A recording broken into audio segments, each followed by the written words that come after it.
Alright guys, good morning. Sabay na natin si Dave Barurut ng RBC. May kasama siyang bata, anak niya yata yan. Tapos may isa tayo kasama sa likod. Ayan o,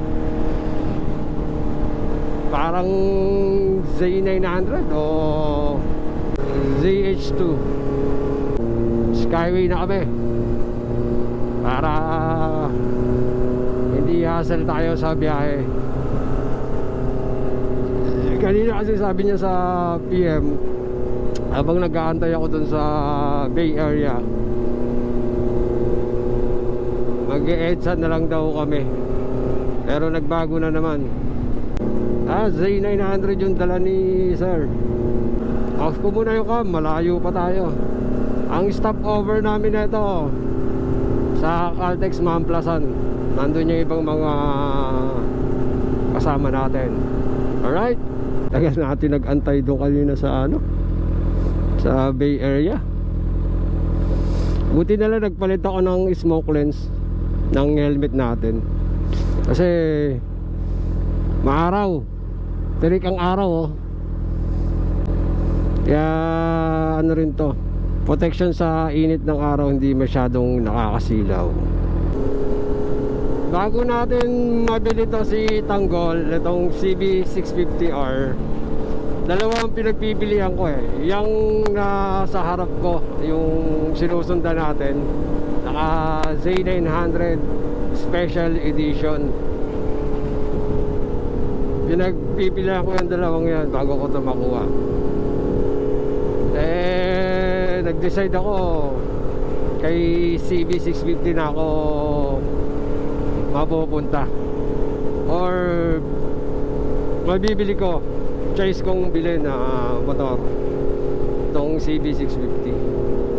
Ang late kasi ng yung seat cowl nya ng Z900, although marami siyang function, pero ito pa rin pinili ko kasi malapad yung upuan na ito eh. Hindi nakakangalay pag long ride.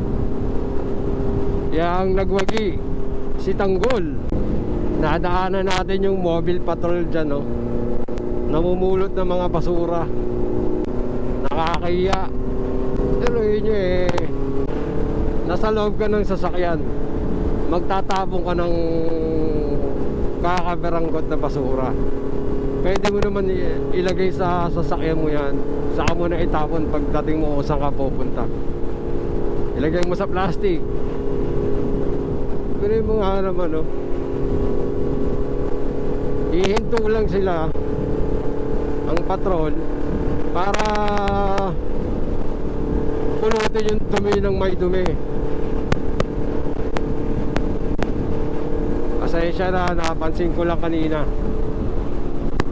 Bilang isang Pilipino, sa part ko, nakakahiya.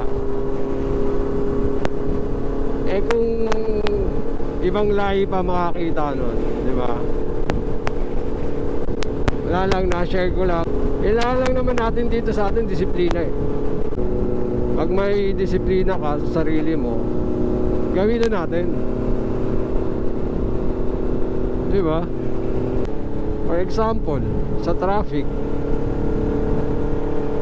sa pagmamaneho mo, pagmamaneho natin, syempre kailangan ng disiplina. Pagdating na intersection, okay, di magdaan-daan tayo. Bakit pagpupunta tayo sa ibang lugar ng part ng Pilipinas, tulad ng Subic, pagpasok mo ng Subic sa loob, nasunod naman tayo ng traffic rules and regulation doon. First stop, first go. Pag nakalagay dun sa intersection ng stop, kailangan umi-stop.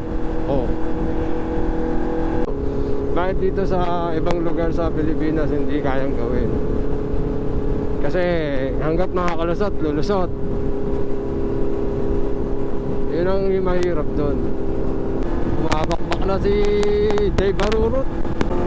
Hala, sige.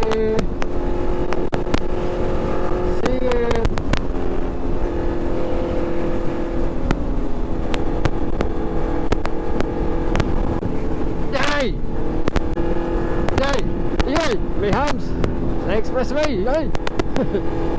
Walan ko yan.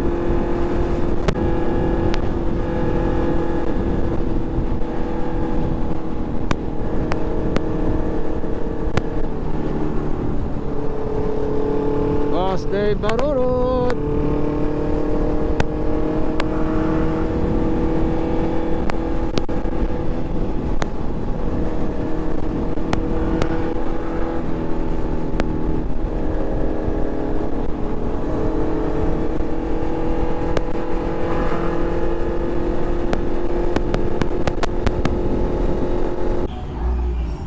Waiting na lang kami rito ng food, pagkain namin. Ayan sila Boss Dave Barurot. Order na. Marami rin kumakain dito. Mga lokal siguro to dito. Ang daming pagbibila, may mga pasalubong.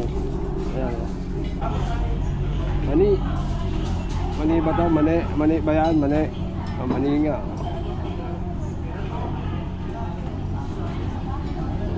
Rowas.